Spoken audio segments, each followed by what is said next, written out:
বলছে যে ওনারা ভাড়া নিবে, তখন ব্যাচেলার যেহেতু ফ্যামিলি নিয়ে আসা হবে, তারপরে ওনারা থাকা শুরু করবে। ওনারা বলছে যে একদিন থাকবো, তারপর থেকে ফ্যামিলি নিয়ে আসবো, এটাই হয়েছে। তারপর আমরা তো আর যাই না। তারপর হচ্ছে দিছে, এনআইডি কার্ড দেওয়া হয়েছে, ওই এনআইডি কার্ড দেখছি আমরা, ওনাদের পরিচয় জানানো হয়েছে যে আমরা ফ্যামিলি নিয়ে আসবো যেহেতু, তাহলে সমস্যা তো হওয়ার কথা না, তাই আমরা ভাড়া দিছি। এখন এখন তো আমরা জানি না কার ভিতরে কীরকম।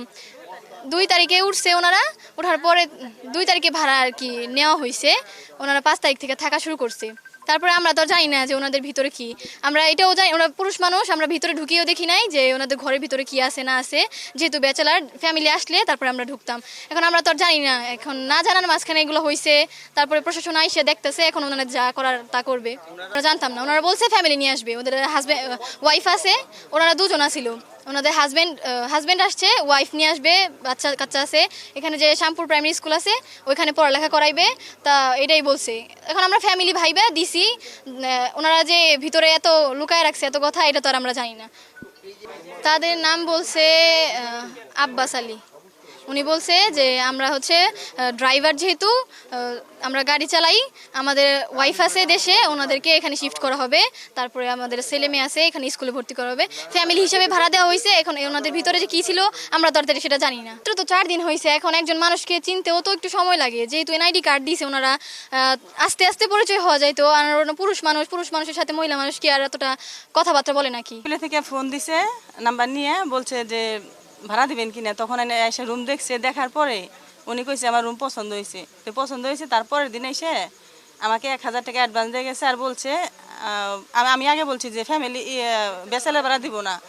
তখন বলছে যে আন্টি ব্যাচেলার না, আমার ফ্যামিলি আছে, বউ বাচ্চা আছে, আমি দেশ থেকে বউ বাচ্চা নিয়ে আসবো, আর আপনাদের পাশে যেহেতু স্কুল আছে আমার মানে সুবিধা হবে, এই কারণে আমি দিছি ভাড়া। বলছে যে সামনে কিছু 2-1 দিন পরে বউ নিয়ে আসবো। তো ওনারা যে ঘরে ঢুকছে, ওই আমার যে পাশের ভাড়াটিয়া আছে উনি বলছে যে এই 2 তারিখে রুম নিচ্ছে ঠিক আছে, কিন্তু 5 তারিখের মধ্যে ঘরে আসছে। আইসা 2 দিন না 1 দিন ছিল, এমনিতে প্রতিনিয়ত আসা যাওয়া করে নাই। 1 দিন না 2 দিন ছিল রাত্রে। ওই যে আশেপাশে সবাই তো দেখছে, ওনারা বলছে যে আর কি ফ্যামিলি নিয়ে আসবো, তখন থাকবো।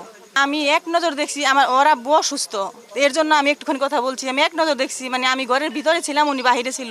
2 মিনিট কথা বলছি আমার সাথে, হ্যাঁ সাথে, মানে ভাড়া মিলে গেছে, এর জন্য আমি ভাড়া দিছি।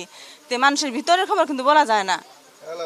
আর তাছাড়া মাত্রই ঢুকছে, আর ফ্যামিলি হইলে দেখা যায় কি ঘরে ঢুকতাম। আমার সবাই ফ্যামিলি, দোতলা থাকে নিচতলা থাকে ফ্যামিলি। শুধু ওই রুমটা এই মাসেই খালি হয়েছে, আর 2 তারিখেই উনি ভাড়া নিছে। এখন ওনাকে আমি ব্যাচেলার হিসেবে দেই নেই, উনি বাচ্চা কাচ্চা নিয়ে আসবো বিদায় ভাড়া দিছি।